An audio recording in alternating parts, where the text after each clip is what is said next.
Yes, sir, you can go ahead. Okay. Bhante, do I have your permission? Yes. Vandami Bhante. Hello, everyone. Welcome to today's Dhamma session. And thank you so much, Bhante, for accepting the invitation to give a Dhamma talk today. The topic is Back to Basics.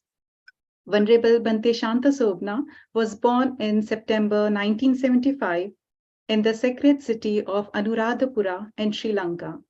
He received systematic, comprehensive education in the Theravada Buddhist tradition in Sri Lanka for 12 years, along with the practical aspects of Buddhist Vipassana meditation and meditative life. He was ordained as a Samner in the Theravada Buddhist tradition on July 1st, 1988, and attained the status of a fully fledged Buddhist monk on July 6, 1997.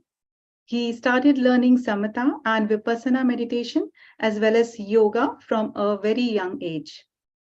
He has mastered hatha yoga and martial arts. He studied acupuncture and traditional Chinese pressure point systems under many practitioners. Furthermore, he studied energy, work, and healing as practiced by ancient Buddhists. Bhante has taught hatha yoga, healing arts, and Buddhist meditation in India, Thailand, Malaysia, Singapore, United Kingdom, France, Netherlands, Germany, Italy, Switzerland. Currently, he lives and practices in Los Angeles, California. Bhante's practice facilitates exploration of the void or no self phenomenon in life. Having gained knowledge and deeper spiritual understanding, he hopes to help fellow human beings gain deeper spiritual and mental insights. He also wishes to share his experiences of these subjects and spread spiritual wellness so that others too may experience the highest form of human intellect. Please welcome Venerable Bhante Shantha Sobhana. Thank you very much, everyone. And I really appreciate having this invitation for me to do this session today. So thank you very much, especially Archana and coordinating this, and also ANA organization in United States. So let's get into the subject. Okay, so before we start, I do the prayer. So you can just keep close your eyes. Namo tassa bhagavato arahato samma sambuddhassa. Namo tassa bhagavato arahato samma sambuddhassa. Namo tassa bhagavato arahato samma sambuddhassa. Homage to the blessed one, the exalted one, the fully enlightened one. So, dear friends, today in this discussion, I have this topic called Back to Basic. So before we start, I would like to bring some housekeeping items for this Zoom session. And also it's kind of like the having some ground rules. Because now that also included to the topic, Back to Basic. So when it comes to nowadays, so we have this kind of discussion. And in the ancient time, people used to have relationship to people. And I don't know you know or not, in recently, and with this science and technology, there was a huge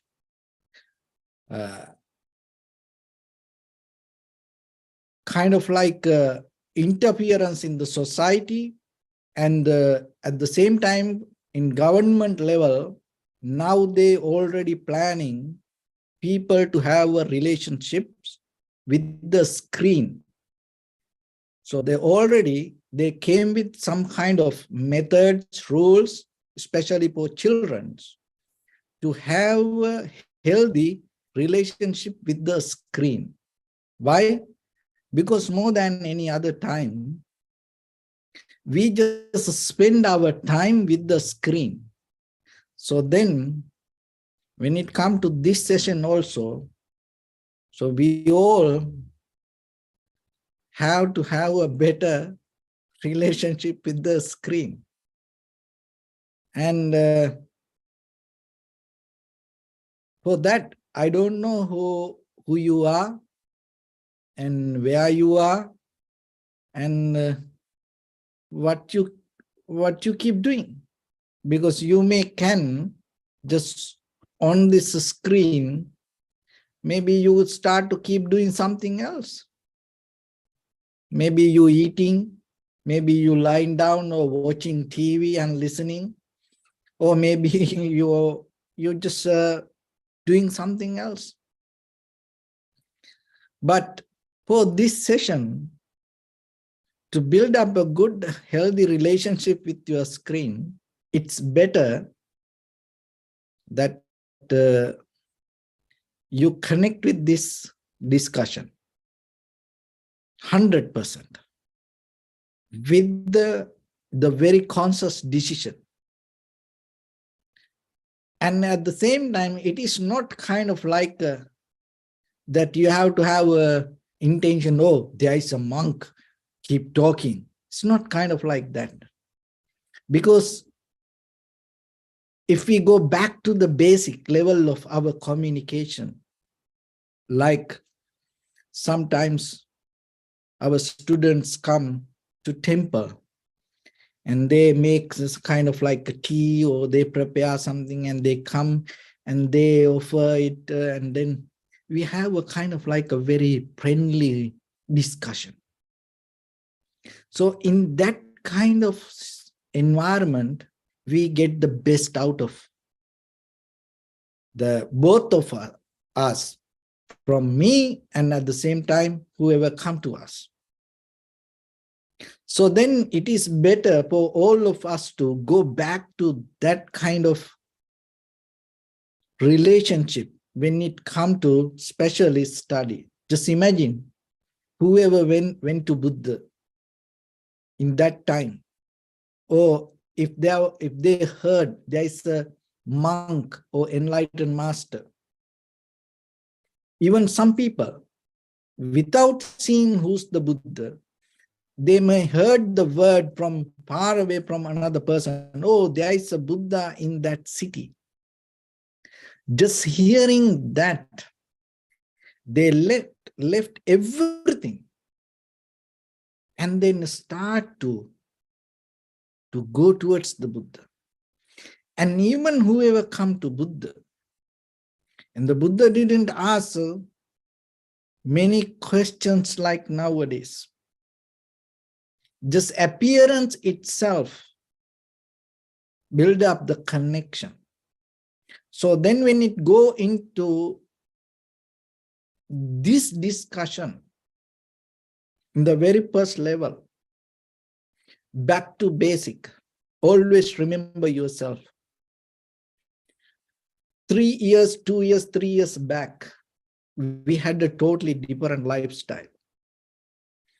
And then nowadays, it's completely come to unknown way of existence. So that's the very nature of life, and we don't know what will happen tomorrow also. So then, whenever you have opportunity to have a discussion in person, get the best out of it. So wherever you go, and whatever the environment, and wherever the place that you live, or maybe you have a monk or the priest or the guru or whoever around you, that especially when you want to have a kind of like a conversation or the discussion, as much as you can. Put your effort to be in person. The very reason, because that is the best way to have a wisdom. It's a wisdom come out of the communication, community, communication, and beyond the communication, there is a communion. Get connect beyond the words and deeply understanding the meaning. So it's not going to happen most of time just by listening. Listening is important, but when we have a clear conversation each other, that is where we get the best. So in this environment, let's try ourselves, our best, because this is what we have. So then it is your responsibility yourself. Put your effort and get the best. So then when it comes to that, the very first thing, having open mind, it is a very challenge nowadays. Because when we go into the history, there was a time period, the people, everybody looked for wisdom. Everybody looked for some kind of spiritual development. And as example, like during the Buddha's time, everybody into spiritual path and everybody into what is the truth. They were in a kind of like a voyage. They were in a kind of like a research. They all into kind of like a journey to look into their own life and see what is the meaning of this life. For that, they had the more clear, wider, open mind. But today, even though we live in this information era, when it comes to ourselves, when it comes to a person, the most of time we see, it is very difficult for us to have an open mind. Even though so much information around us, end of the day, we caught up, we get tangled, we become very limited, and we build up the prison according to not the wisdom, but what we feel or what we believe. So if you look very carefully, what we believe doesn't work. Whatever you can believe, but end of the day, that doesn't work. So that is the very nature of life. But still, we are keep believing. We are keep believing. And it doesn't matter whatever around us. If you look very carefully, if you become honest to yourself, most of the time, out of this all, even maybe listening to this talk, or it doesn't matter, most of time through this journey, end of the day, we nourish our self-centered point of view rather than change it. That's what most of time we do. We all try to find something and we find it, we find things, but still, listen this very carefully. Look into yourself. Most of time, we nourish our point of view, but we don't see that our point of view had a history. It's not happened just by mistake, or it is not only for today, that whatever you believe, or so far you came in this journey, today who you are, not by mistake. You have a history. So that history built by out of your self-centered view. So rather than change it, or rather than challenge it, or rather than try to grow through it, most of time we nourish it. It is totally different thing. Developing through something or bringing the growth through something and maintaining and enrich something totally two different way. So that's why having open mind is art, and at the same time it is a skill that you have to practice. So then you have to be very careful. And out of this all learning, and we believe, oh, I learned something. I learned something. It is good for me. It is good for me. Oh, that's so good. Maybe we hear the Dhamma, but still, we never challenge, or we never bring a clear-cut argument to our own point of view, rather than we nourishing it. So then yourself come to a point. Can you be open? So when it comes to that, back to basic. So in the beginning, like when you come to this world, Pabassaramidam bhikkave chitta. So your mind was so pure. Your mind was kind of like a crystal clear. And your mind is kind of like sun. And your mind is kind of like a drop of water and can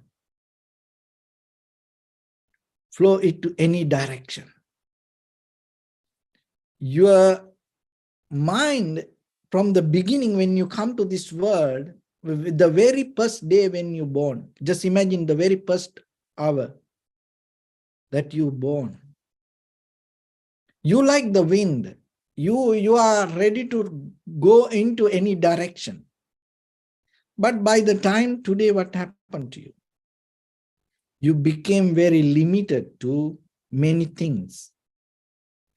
Through the culture, traditions, following and believing systems, and the language, and out of our environment, that our parents and our schooling system and our education system. So this or everything shape you into some kind of model. So now you are trapped in that model. So back to basic. Can you go into that very first level of mind? You are capable. So that's why in every day, just imagine,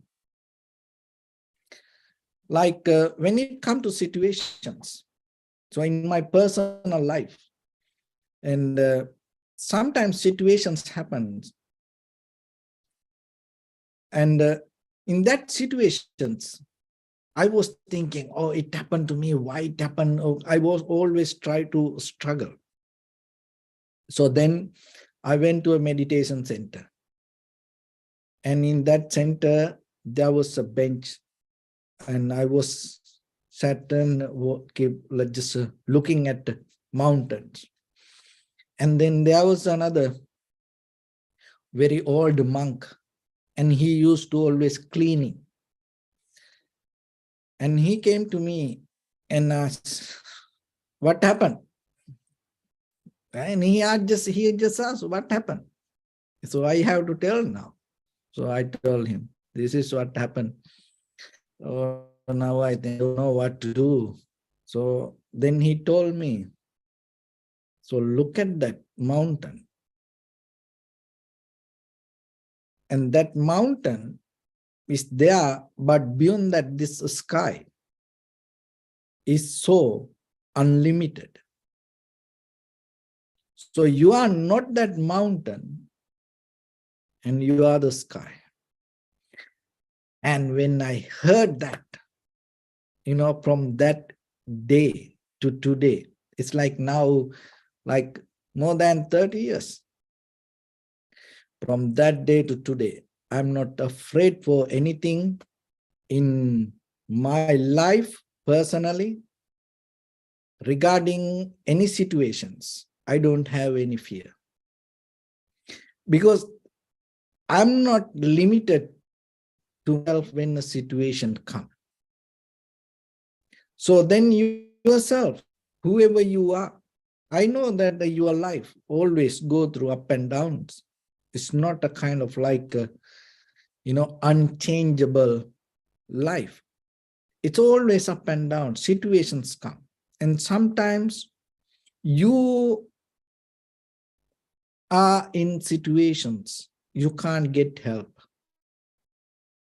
No one around you. And even sometimes we can't even, express, or we can't bring it to words. And sometimes situations come and we can't get out of it ourselves. So then always remember, you are bigger than that situation. Because that situations, even though it is real, it depends on the cause and effect related to thoughts. When you change your point of reference, that situations will change. So then back to basic, always remember yourself that whatever the situations come to you is not you, it is a situation. You are more bigger, you are more higher than that situation. So always have ability to go into mind beyond your thoughts. And that is one thing. Another thing is, don't categorize. Don't try to hold it to any method, especially, when it comes to religions. So we are living in this 2023. We have many religions around us, even in the future, things will come. And always appreciate and always try to be humble in front of others, whatever they believe. Never go into kind of like an argument. You can have a very fair discussion. You can bring many arguments. I had it. I always go into many other believing and following systems, and we have very good friendship. But what I want to tell you, especially with this decision, when it comes to the Buddha's teaching, so try to be very clear with your own path and have a very open mind. And then how it related to this discussion, you have to go back to basic. So when it comes to this phrase, that go back to basic, it's kind of like a process of simplifying. And by the time things become complicated, and sometimes things go out of the way, and sometimes it is not effective, or it is not efficient. So in that level, we use this phrase, back to basic. That means go back to the very fundamental qualities and reduce the complexity and simplify the method and get the best result out of that. And so it's kind of like go back to track. And sometimes this train, when it derail, you know what happens. So when it comes to our spiritual practice, or even in our day-to-day life now, it's kind of like a derailing. It's go out of the track. And sometimes we slowly losing the very core fundamental meanings and the values, and at the same times understanding. We now understand something else. And you go and ask from people. Whatever it is very available to all of us. And ask. And people argue when it comes to philosophy. People argue. And it's kind of like when it comes to philosopher, and most of people think, oh, philosopher, oh, he rejects something and he brings with a lot of arguments. And when people like philosophy and go into that, what the most of time they say, oh, this is wrong. Oh, this is wrong. So, but when it go into the very beginning of the word,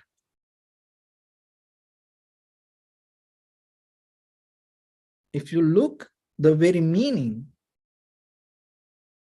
whoever love for the wisdom, love for the knowledge, we call philosopher. So when you love knowledge, it is not the knowledge that what you believe. So then other things also knowledge. So then if you are a philosopher, ethically, you can't criticize someone else believing or following system. And when it comes to meditation, and especially when it comes to the Buddha's teaching, or the fundamentally that we practice as bhavana, bhaveti kusala dhammi aseviti vaddeti bhavana. So when it comes to that, it's cultivation of your mind and with good profitable skills. And then there is no way any kind of greed, hatred, or the delusion can increase in you when you start to practice meditation. But most of the time, even when we go to the meditation centers, and even we have some kind of discussions, and especially the technique sometimes, oh, we follow only this, or we don't follow that, or we practice this way, or breathing should be like this, or breathing should follow like this way. Many, many, many methods. So, but the thing is, rather than releasing the mind from the views, methods, patterns, nowadays we are more than any other time caught up and get tangles and into very limited mindset. So then we become weaker. So that's why this machines technology, we need more and more and more help out of this. Why? Because the very fundamental level of human mind is weak. Why? Because it's not open. It's getting closer, closer, closer. How it get close? When you get tangled, when you become very limited to any view, you become weaker. Remember that. And maybe you take many other to be strong with physically, but if you are holding to any mental view, you are weak. So then most of the time this society and try to give you some kind of things to hold. And if you know the science and the technology, this both come together, and this they work very different way now. And they hold you and you don't know how they hold you. And I in this panel, very few people know how the society or the other companies hold you. It's not your birthday. It's not your location. And it's not that your other informations.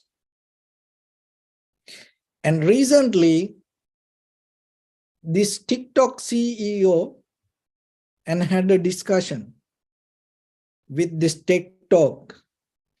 In that, he mentioned how they track people. And they track people through the thumb. And how?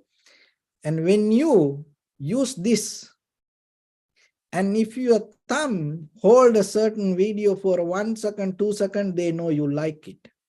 And when you move your thumb, and they say they never, because they thought, and the people believed that when you look at the screen, they track your face, they take the information from your face, and they can kind of like keep it as a secret information to track you. But it's not like that. It's go with the thumb. And so just imagine, and you are held by something you don't know, and by the time when you become very limited with that, you become very weaker. So then, more than any other time, we have very challenge to be conscious. So when it comes to the human mind, the very basic fundamental quality that you carry in you as a human being, being conscious. So then look into yourself. Are you conscious? So in this very Zoom meeting that we know we are having this meeting. So that is, you are conscious about this. And when you have a conversation with your husband, wife, children, friends, and family members, are you aware that this is my husband, this is my wife, this is my children, this is my parents? Why? You have to be. Because when it comes to back to basic, in our day-to-day life, when it comes to the Buddha's teaching, remember, of course, we talked about the Eightfold Path, Four Noble Truth, and all other teachings, and more than 84,000 sutras. Beyond this all, when it comes to the Buddha's teaching, one of the most important part is it talk about the power of the human mind. So when it comes to the Dharma, that is where it starts. How you know that? How we can say it? Look at the prince, before he become the prince, Siddhartha, he was in the heaven. And from there, he came to human world to attain to Buddhahood. And from here, we try to go to heaven, just imagine. From there, he came here. And this human mind is so capable to understand things in many different ways. But most of time, what happens when we become very limited with one thing, it is not that just you become limited to that things, that you put this entire humanity, the very nature of the very fundamental quality of the humanity to one thing. You make it limited. So remember always, when it comes to the Buddha's teaching, it's always power of the human mind. If you don't believe the power of human mind, you will never understand how this Dharma works. So then always go back to that and believe the power of human mind. And from there, when it comes to our day-to-day life, whoever around you, and be conscious and know yourself to who you talk. And sometimes I have seen husband talk to wife, and it's kind of like they don't think that end of the day they're going to sleep at the same place, under the same roof. And sometimes when they get mad, they kind of like start to talk and fight like, enemies. But end of the day, and sometimes they say very bad words. And when I heard that, I asked, how you can talk like that? After you talk like that way, how are you going to see that person face again? So that's why always remember, we talk about the Dharma. We talk about meditation. We talk about the spiritual practice. And we have long history with the religions. And people invest their life for their spiritual practice. That is the highest. But always you have to remember, you will never going to find any supernatural beings or the aliens or any kind of that unknown living beings out of this practice, especially Buddhism. There may be another ways that you can find, like practicing mantra, or like different kind of black magics. Maybe you sometimes people say, oh, I saw that, oh, I saw this chakra, this color, or this person. Maybe, but we have to appreciate that. But out of the Buddha's teaching, it always our inner transformation we have to bring as a human being. When it comes to us, how I can do something better for me and for others. And out of my living, how I can get the best and how I can provide the more comfort to other people and other living beings. So then, when it comes to the very basic level of Buddha's teaching, always remember, it's not about attaining to some kind of supernatural powers. It's not about you become like a spiritual zombie. You start to act like you are not belong to human beings. You start to kind of like somebody like very unnatural. No, this Dharma or this practice for human beings to understand it and communicate to people through their own language and transform through people, not transform through something else. But we always like to cut the people and drop the people and reduce and reject and resist the people, and always try to find our own kingdom inside our head and believing, oh, this is me, this is me. No. Look, go into the very fundamental teachings of the Buddha. And when it comes to very first community of Sangha, the 60 monks, what the Buddha said, charita bhikkhave charikang bahujana hitaya bahujana sukhaya. Look today, and you go to the bookshop or you go to everywhere, you see self-help books. and at the same time, how you can become more better for you. There are many teachings. But look, 2,600 years ago, Buddha built up the community. Go to others, not to just yourself. Go to others and help others. Why? Bahujana hitaya, bahujana sukha. Why you have to go to others and help others? Because most of time, we have to understand, people need help.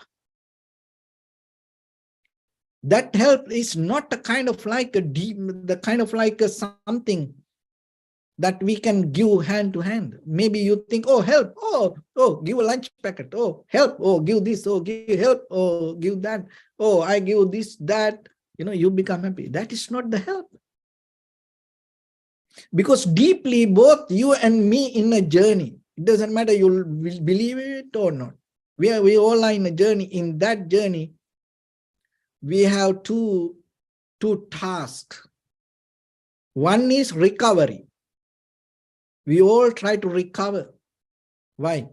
Because you and me all got hurt. We all are hurt.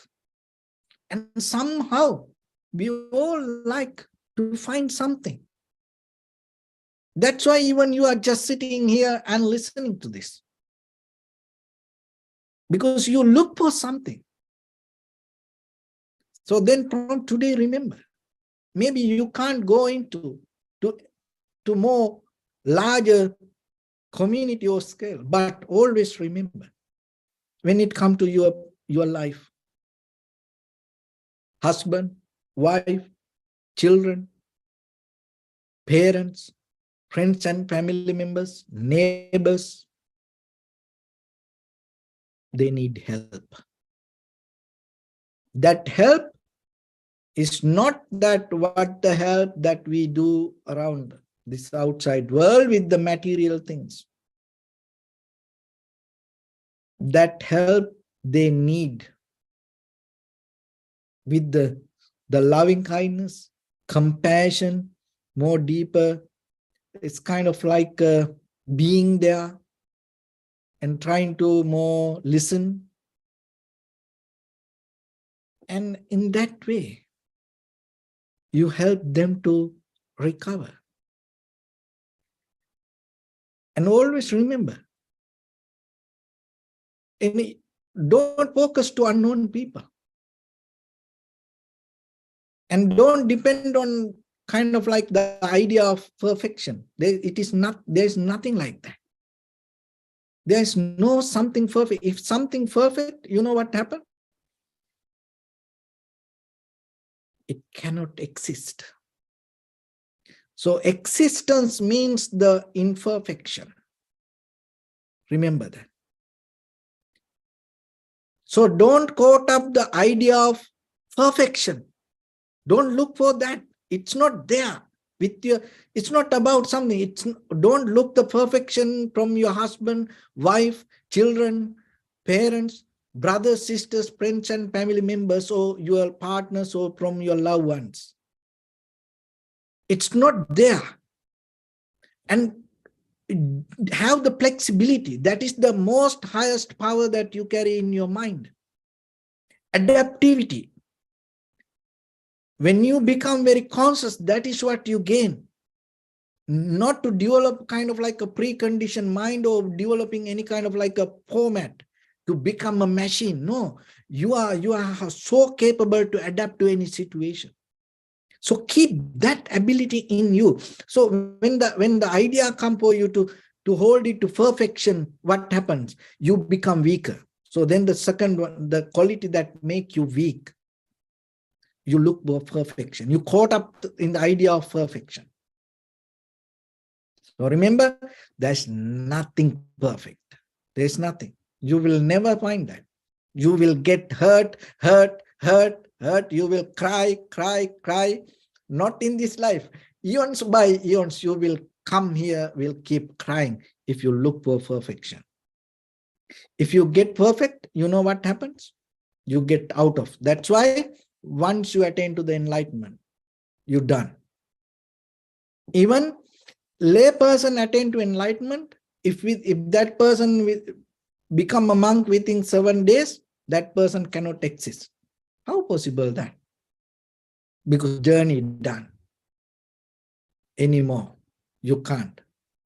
There are sometimes, once you win the game, no more you can run that twice. No. Because you won the game. You done it. You can't anymore get into the pool. So that's why always remember, other people try to recover. Help them. So you don't need to help unknown people. Help your husband, wife, children, parents, brothers, sisters, friends and family members. Why? Because most of the time we get hurt out of them. Unknown person, if they blame to us, if they say something, it's okay for us. We can forget it. But how about the very close people, whoever tells something to us? It go to the very bottom of your heart. And it's kind of like, take a knife and, little by little, it's try to get into the deeper into your bonds. So be nice. Being nice doesn't mean it's like you always, be good to them. No. But yourself, you have the intention to help them. So that is one thing. And other one is, we all are in a journey of discovery. We always try to find who we are. So when it comes to the back to basic, how we can merge with this phrase. When it comes to the Buddha's teaching, so in the early 20 years, that it had a very one purpose. So after that, it became kind of like a very different. So that's why before we go into that, I want to mention, we all are here to learn something. So remember that what we see today, nowadays, little by little, and it's kind of like even that we follow the Buddha's teaching, we start to separate. And sometimes they ask, Bhante, what do you follow? Theravada, Mahayana, Vajrayana, what do you follow? Why? Because sometimes they can't track me. I sometimes change my appearance. They can't follow who I am. And sometimes they ask, Bhante, what do you follow? And when I was in China, and one monk, and I hate Theravada. So go back to basic.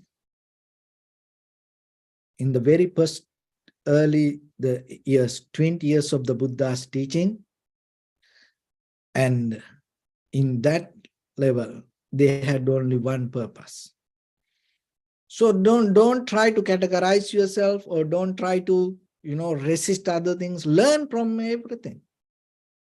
And learn from the Theravada Buddhism, and learn from the Mahayana Buddhism also. There are a lot of beautiful teachings. And learn from, there are many things from the Vajrayana Buddhism. Learn from that. And maybe there are some sutras. You can't find that teachings in the Theravada, but in the Mahayana tradition, you can find it and recognize it. And it's more easy for you to understand from that level of examples. So like that, always have a very clear, very plain mindset when it comes to your practice. So don't resist. But nowadays, it's sometimes, even within the monks or the meditation practitioners, and whoever follow the Dhamma, or whoever listen to the Buddha's teaching, they are the one who very typical. Very deep, very typical. Very hard sometimes. They're not ready to bend. They hold it to something. They're thinking, this is the other everything wrong. There's no such a thing like that. Even sometimes, just imagine the Theravada monks, in between that, how it's a mess. It's a mess. And even in the Mahayana tradition, also the same. It's a mess. They're taught there are different things. Even in the Vajrayana tradition, also there are things. So in between that, inside that and in between that, there are a lot of things. So then when it comes to us, so don't get into that. Remember yourself. Okay? You are not to empower that whatever happening there. Your task should be to get the best out of the teachings and become more better person yourself and transform yourself and change yourself. Not to be the same, change yourself. We're going to get into that. So back to basic, that is where, when it comes to the very 20 years of the Buddha's teaching, they had one purpose. In early Buddhism, and if you go to the most of the Buddha's, the direct sutras, and it talk about self-realization. Self-realization, that's it. Nothing about other things. It's mostly self-realization. Why you have to realize the self? Because at that time, that was the biggest idea. There should be something. Still, that people believe that. Still, people have that question. There should be something. And that may be somewhere. So when it comes to you, remember, in head to toes, your body, there is nothing, there is no any place, single place that you can find. Unchangeable, permanent, that something can hide there and can stay invisible. No, there's nothing in your body. It's all change. And there's nothing permanent in you. And that all change. And that whatever as a body that you experience in this physical level, within another, from this point to another 7 years, anything not going to be same. It completely become renewed. So then around you, the same. And then remember, nothing belongs to you and nothing unchangeable. So don't hope for that. And be ready for that. And I learn to accept it. Don't try to fight for that. Don't try to argue for that. Don't think, oh no, it's me, I like it, oh, I love that, or because of that, it's going to be there for me. Don't think like that. There's nothing. It doesn't matter. You come here and you sacrifice many lives yourself, and there's nothing you can find permanent. Within yourself, from outside also.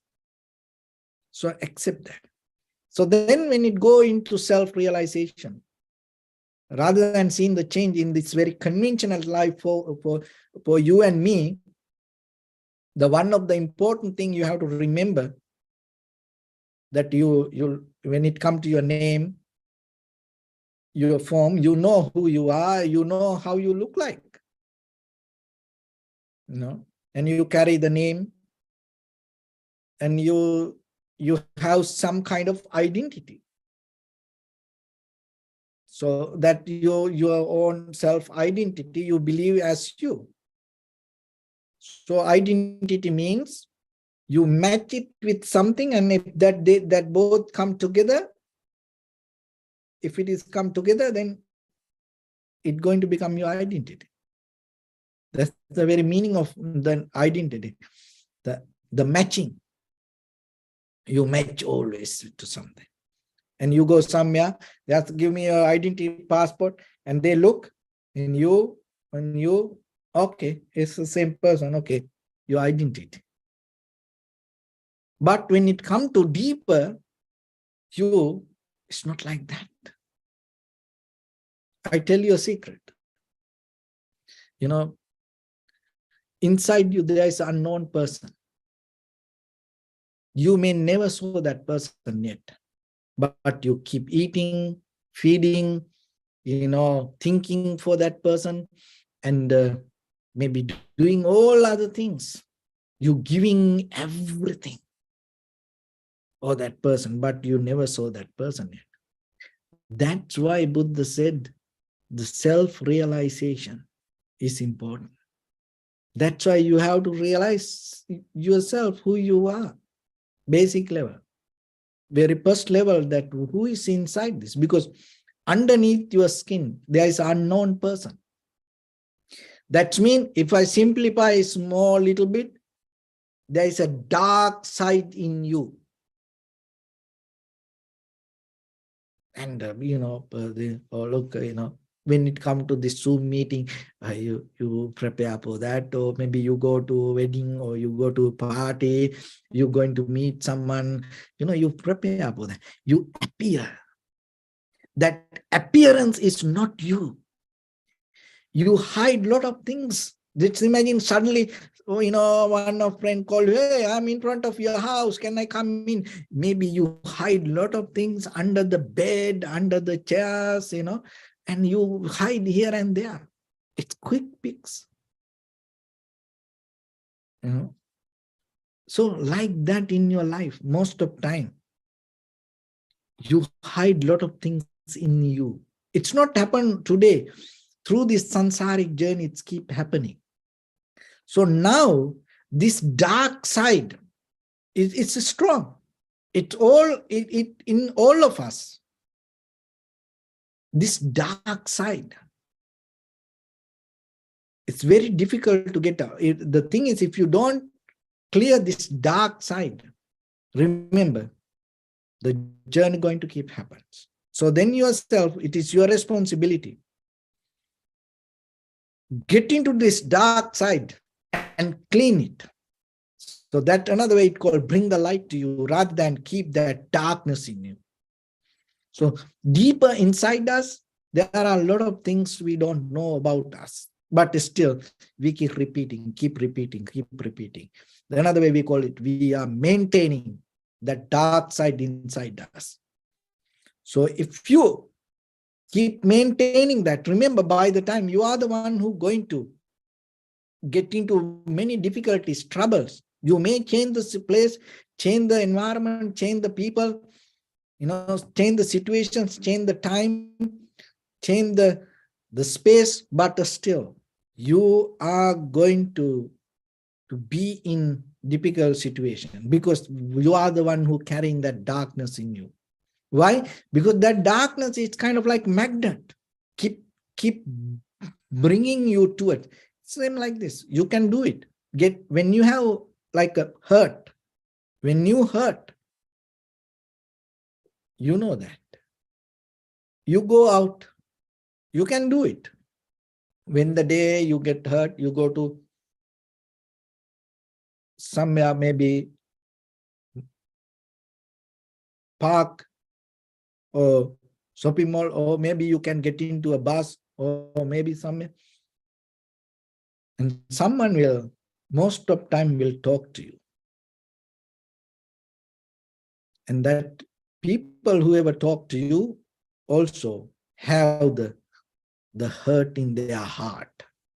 Remember that when you get hurt your heart, and if you keep it, it slowly bring the connection, whoever hurt, and they feel so comfortable around you. Maybe you don't see that, But that's how it is. They feel so comfortable. And then by the time what happened, you get mad, it's not going to become very friendly conversation. You become mad and they become mad, and that madness going to develop a different kind of energy. And that's why when you start a kind of like something wrong in the very beginning, if you get hurt, the whole day sometimes you go wrong. If you meet all the wrong people and you get into fight with all the wrong people, that's how it happened. So it is your responsibility. So development of the heart or the cultivation of the heart means what? You get out of that dark side of you. So that means you are not maintaining anymore. That dark side you can use as the soil, as the ground to get roots. How you can do that? Go back to basic yourself and see your own life, what you experience. And then you will see. You need the change. You cannot go like this. So you have to understand that. So bring the ability for yourself to listen to you. And that is the one of the important thing that we missing ourselves, because sometimes we are so busy with YouTube, TikTok, Facebook, and all TV channels, news and everything. We listening to others, and always phone call, we listening to others, listening to others, listening to others. And we missing in a certain way listening to us. So in the beginning, I mentioned we all got hurt and we have to listen to others sometimes. But remember, you have to listen to you too. And so that is what one of the way that practicing Dhamma means. So recognizing yourself, understanding what is happening in you. So get out of this dark side, don't maintain it. How you can do that? So by the time you all are matured, by the time you will see you have some kind of mistakes in you. It's 100% you know that. Maybe not, it's not all the time, but you know it is there underneath your skin. If you know that, bring a very conscious decision to clean it. Work for you, work for that. You can change it. Work for that and never consciously repeat that. And that itself become the mindfulness. And you not allow that dark side to become powerful. And you slowly get out of that character. And no one knows, but you know. So slowly, little by little, get out of it. And then you can be really happy about you. That happiness is not a kind of like gaining something and, achieve something and become happy. It's not like that. It's more deeply, you become more humble. So that's what you need. So back to basic, one thing is that. And when you go into that, what happens? That is the beauty. That's oh my goodness, that's the beauty. This is what happened when you get out of your dark side. As you know, let's go back to the Prince Siddhartha. And in the palace, and he went out a few days and he saw this old person, this poor signs, sick person, dead body, and then the sannyasi, or like monk. He saw this all. In the middle of the night, in that palace, and even in the lay life, he reached to the kind of like a pinnacle. He became a father, and it's a kind of like a validation for a man in the Eastern countries, and he already ready to become the new king. And this everything is there for him to maintain this conventional life. But no one told him, this is not the way. And he himself took a decision to say no to that. And he took a different way without telling to anybody. Just imagine, without telling to anybody, he left the palace.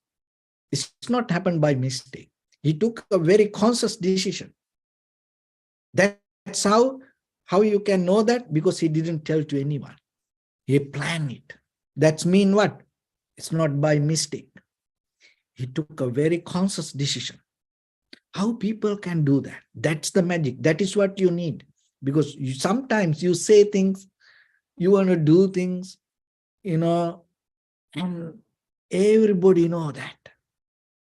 You can't take conscious decisions.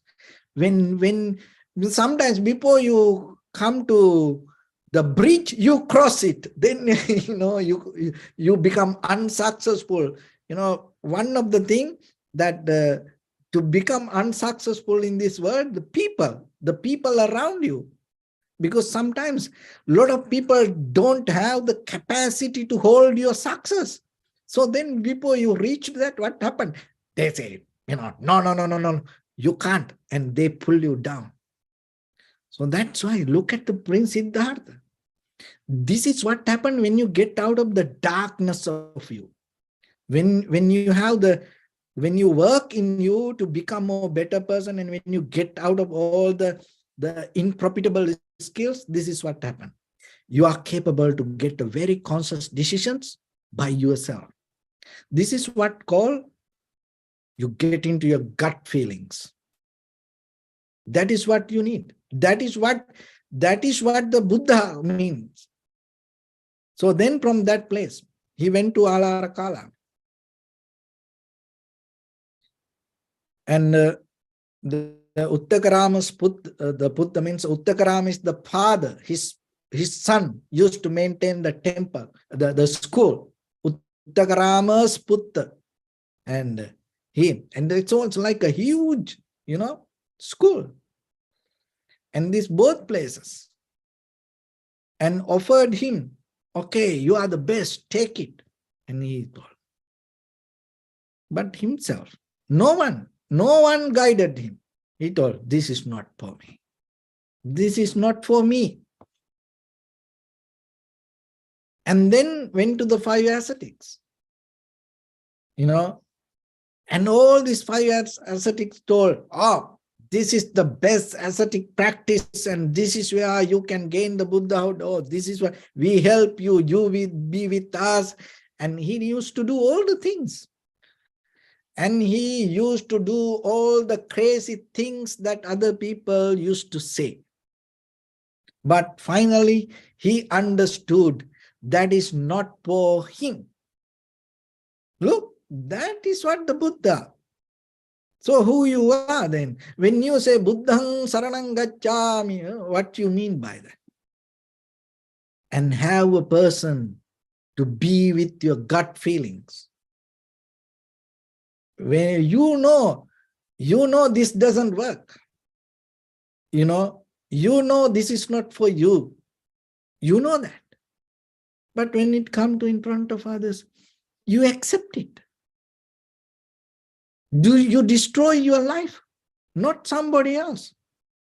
Because you are the one who accept thinking, believing, other people will hurt, other people will feel bad. I want to say yes to this because otherwise. You are the one who destroy your life. So don't do that. Be into your gut feeling. But being with the gut feeling doesn't mean you're caught up in your emotions, because when you get out of your darkness, there's no way that you can caught up in your emotions. So because that emotions, everything become like soiled for you to become more better, strong person. And that's why you feel, you know what this is. And then you accept it. And this is what in the, this conventional life, we call it gut feelings. That's mean what? What you feel deeper in you, you listen to that. So when it comes to tranquility meditation and the Vipassana meditation, not even the tranquility meditation, in the Vipassana meditation, in a certain level, you come to direct perception. Direct perception mean what? With your eye, ear, nose, tongue, body, mind, whatever, perceive in that very moment when the consciousness merge with that, right away you recognize. In between that, there's no thinking. So that's mean your moment of experience become your wisdom. There is no mental formations or the sanskara or your history. Come to the middle of your moment and deal with the moment of experience. There's no deal. There's no discussion. There's no comparison. So the direct perception. Your appearance, whatever, itself become the wisdom. So that is the, in the meditation level, just imagine that in between the moment of experience, there is no thinking about it, because itself you know what. Now go back to the gut feelings, conventional. You, when something happens, you feel it, you be with it. So the same thing. Same thing, but you come through different ways. It's not the same, but it helps you to get into that deeper level of Vipassana understanding. So in conventional level, some people get paralyzed when it's a gut feelings. They can't handle it. They don't have strength. Why? Because they are debtors. They always go behind something or somebody. They are emotional debtors. They're always believing, following. They want something, always need something, like children, always need something to their hand. So like that, sometimes ourselves, we need always something to be there for us. If you always depend on something, remember, you always go behind it. You're chasing something. And you go behind something, you keep running something. Don't keep running. You have everything in you, start to cooperate with it. You're already there. How you know that? So then remember, go back to the basic. Go into your dark side and clean it and get into your gut feelings and be with it. That's how the Prince Siddhartha attained to the Buddha. Go and read the character. It's not, I'm not making anything here. I am just, what I see. I'm just telling you. If I'm wrong, I'm sorry. But this is, this is what I see. You also can go and see, from the Prince Siddhartha character, that whatever his body language, the very simple, plain character, whatever in the history, if there in anything else you find, good luck for you. But this is what I found, And then he went to practice himself. And so then when it comes to that very fundamental level, back to basic, very fundamental level, you are here. Remember how you are here. So now you came to your gut feelings. Now you are strong. You settle down yourself. So what? That know thyself, know yourself very clearly. Once you have gut feelings, now you don't have the dark side in you. You are ready to go deeper into you. You came here because of the karma. You're not born here by mistake. Remember, you are born here because of karma. Our life will exist following the karma. When the karma ends, we can't be here. So if there is karma, we're going to be there. So now, if you want to go a little bit more deeper, and how you can stop this, then because most of time in the world, in the Western world, people are looking for, it's kind of like how to stop death. how to stop kind of like this aging. But what the Buddha taught, how to stop becoming, and how to stop this birth, not the death. We are going to die. So forget it. But after you die, can you not born again? That's the key point. That's what the Buddha, you can do that. How you can do that? Stop doing karma. So what is the karma means? It's not something keep chasing behind you. It's not like a kind of like a dark demon somewhere, or it's not a whatever you do morning to night, somebody keep writing, behind you, record everything. It's not like that. No. Karma means your intention. So when it comes to that, look, when you start to do something, there is an intention in you. So now you have power because you have gut feelings. So gut feelings means you have very conscious decisions to take by yourself without telling from anybody. So see the Prince Siddhartha himself, he took all the conscious decisions. So that is where you can change your karma. So how? Learn to take very conscious decisions inside you. No one knows. Don't tell to anybody. Follow the Prince Siddhartha, and don't tell anybody. You don't need to tell anyone when you take a conscious decision. Why? Because it's not going to work with others. When they are not conscious, if you take a conscious decision, how they can be agree with you? But if you are depending from their validations, you screw your life. You put you into discount mood. Don't do that. When you come to very conscious, this is, you do it. That's how you can move forward, and that's how you can help others. If you go, remember this, I repeat it again. When you take a conscious decision, if you ask it from unconscious people, you put your consciousness to discount mood. Don't do that. That is where you gain the power of life. That's where you see the beauty of human mind. And so that is where you start to see the very depth. Now you see your consciousness, that intention. So intention hold this everything. Now you go into that, and in the very fundamental level, go back to the very bottom level of basic. There are few things. Chitta, Chaitasika, Rupa, Nibbana. So that is this all. So Chitta means in the surface level, all the memory. And the Chaitasika is your karma. Rupa is the result of that. And now beyond that, Nibbana. So in the very bottom level of basic level, you have that. So then what you need to do, don't tangle with your thoughts, and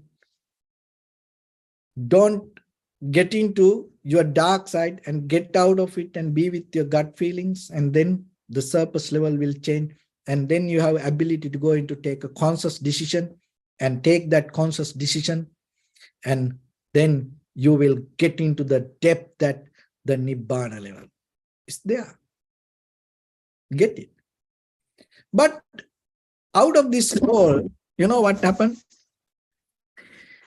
The Buddha lived, many, many years, and then end of his life, he ready to pass away. And then all the monks came and asked, Venerable Sir, what the final advice you can give? And what the Buddha taught? Appamadena sampadeta.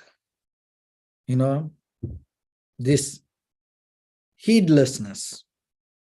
And another way we can mention it, it's a kind of like a little different, but most of all of us can understand it's kind of like a procrastination. You know that all. You will do it tomorrow. You can do it, of course. You know, because you know you can do it. We always postpone. No. And we think, we're reasoning with things. And we're reasoning, I am right. I can do it. I know how to do it. And then you calculate the time, the space, the people, environment, situations. You go with that all. You think that everything going to work the way you want, and I can do it. Oh, put it, tomorrow I will do it. Day after tomorrow I will do it. So like that. Within 5 minutes I can do it. So kind of like that. But remember, this life is belong to time. Time irreversible. It's not going to deal with you. So then this heedfulness, the inner laziness, get out of it and develop the heedfulness. You have the energy, awareness, strength, ability. When something comes, you do it. You don't postpone. Procrastination. You don't deal with situations, environment. You don't reasoning with your laziness to something. You do it. And in day-to-day life as an ordinary person, and with your husband, wife, children, friends, and family members, and you don't compare, you don't have the comparison, you don't deal with them. You don't assume. You don't think, I have time, I will do it tomorrow. You come to do your best with taking conscious decisions, listening to your gut feelings, changing your intention 100% with the clarity to do the good to yourself and to good to others. You're done. And I am done. Thank you very much. If you have any questions, you can go. Sadhu, sadhu, sadhu. Thank you so much, Bhante. Any of the participants, if you have any question, please raise your digital hand. We can unmute you and then you can ask your question, please.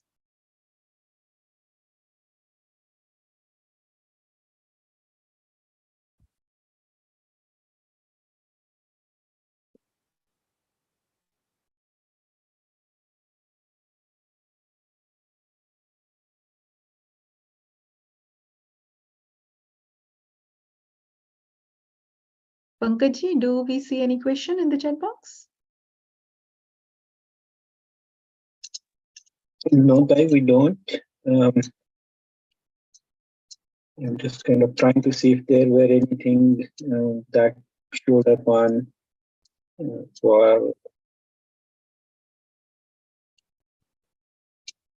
YouTube live. So I'm just going there right now.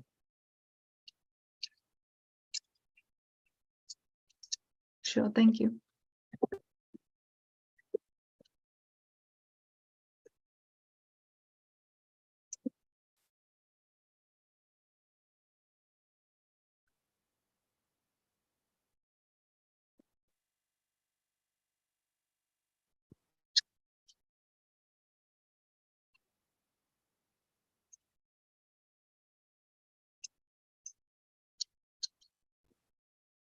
Thank you so much, Bhante. We really appreciate your all the most important points on back to basics, which is extremely necessary. So thank you so much, Bhante. And thank you for so much for giving me this opportunity. And I really appreciate, and I bless upon all of you.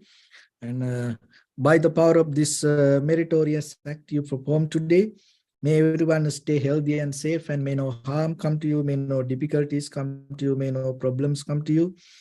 May you also have the patience, courage, understanding, and determination to meet and overcome inevitable difficulties in your life. And finally, may all of you attain supreme bliss of happiness in this very lifetime and end of the samsaric journey. May all of you attain supreme bliss of Nibbana. Bless you. Thank you very much. Sadhu, sadhu, sadhu.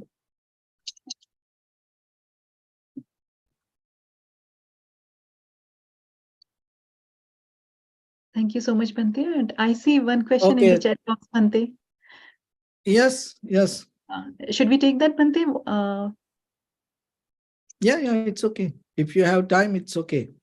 And in the beginning, I forget to ask how much time I should take. But anyway, I didn't know if I take too much time or not. No, that was just perfect. Thank you, Bhante. So this question is from Haridas. He's asking, what is the difference between Arhant and Buddhahood?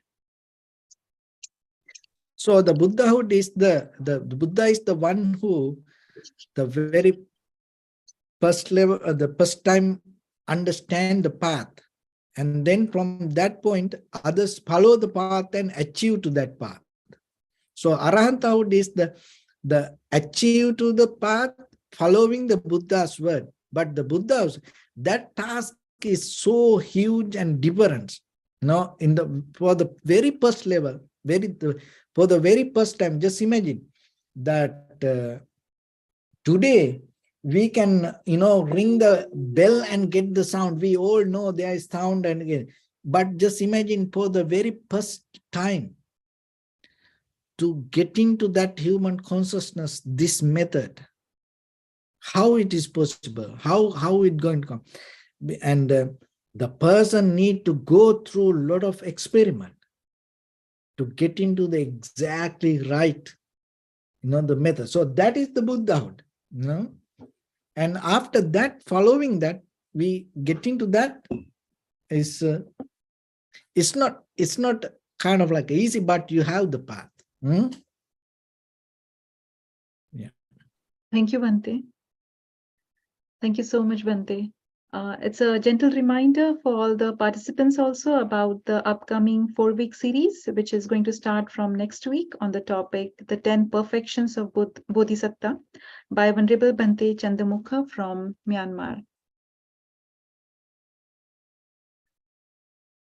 Thank you, Bhante. Do we have the permission to close the session? Okay. Thank you very much. Okay. Bless you. Thank you so much, Bhante. Ven.Bhante, Dhamma.